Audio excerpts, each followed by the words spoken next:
Matenggelam total sudah kak, tidak ada kelihatan. Habis. Oke. Tidak kelihatan sudah. Sedikit aja kelihatan. Mana istirahat mana?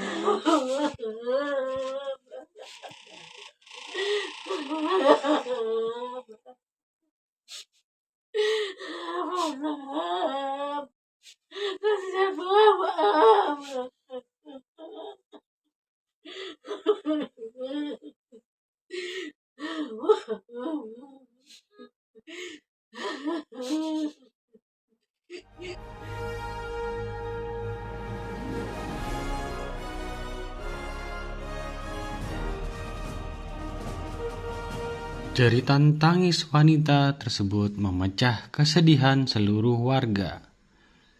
Dia satu di antara keluarga korban. Wanita tersebut meratapi anaknya yang jadi korban hilang tenggelamnya kapal feri di Teluk Balikpapan, Kalimantan Timur pada Senin 5 Mei 2025 sore. Kapal feri ini bernama KMP Mukhlisa, sedang mengangkut penumpang dan barang rute perjalanan Balikpapan ke Penajam Pasir Utara. Saat dalam perjalanan sudah akan mendekati daratan Penajam Pasir Utara, kapal feri ini miring. Beberapa penumpang terlihat ada yang panik, bahkan ada yang nekat untuk terjun ke perairan laut. Sebelum bodi kapal KMP Mukhlisa itu benar-benar tenggelam secara penuh, pihak kru sempat meminta bantuan ke PT Feri Tiga Anugrah. Tetapi apa daya, langkah ini tidak terkejar. Kapal sudah kadung tenggelam lebih dahulu, dan terjadilah kapal feri tenggelam ke dalam laut. Tragedi tenggelamnya kapal feri ini diduga karena mesin kapal yang mati, ditambah lagi adanya kerusakan pada bagian as propeller. Bagi kapal laut, as propeller merupakan titik penting untuk mobilitas sebuah kapal, karena as propeller merupakan alat utama penggerak kapal menghasilkan gaya dorong agar kapal melaju dan tidak tenggelam. Tenggelamnya kapal feri KMP Mukhlisa di Teluk Balikpapan merupakan sejarah kelam. Tragedi ini satu-satunya dalam sejarah untuk pertama kalinya terjadi di Teluk Balikpapan. Catatan sejarah, belum ada tuh peristiwa kapal feri tenggelam di Teluk Balikpapan. Dalam berlayar, kapal feri KM Mukhlisa ini mengangkut 44 orang. Dari total ini, 2 orang mengalami hilang dalam kecelakaan. Tim pun masih terus melakukan pencarian korban hingga Selasa 6 Mei 2025. Kapal feri khusus di Kalimantan Timur jadi alat angkut andalan.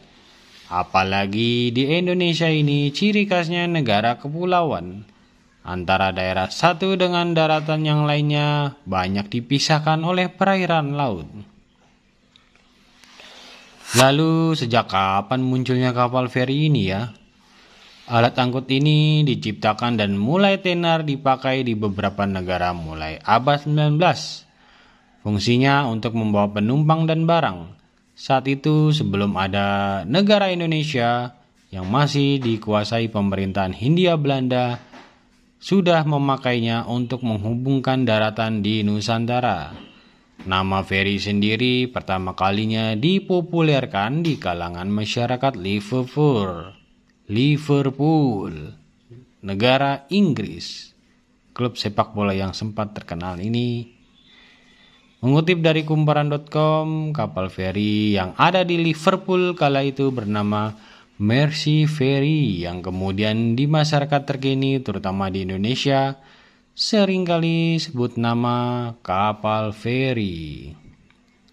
Nama feri sendiri terinspirasi dari Raja Edward III yang pada tahun 1330 mengeluarkan piagam kerajaan atau Royal Charter sebagai tanda pemberian hak operasional kapal di Liverpool tersebut.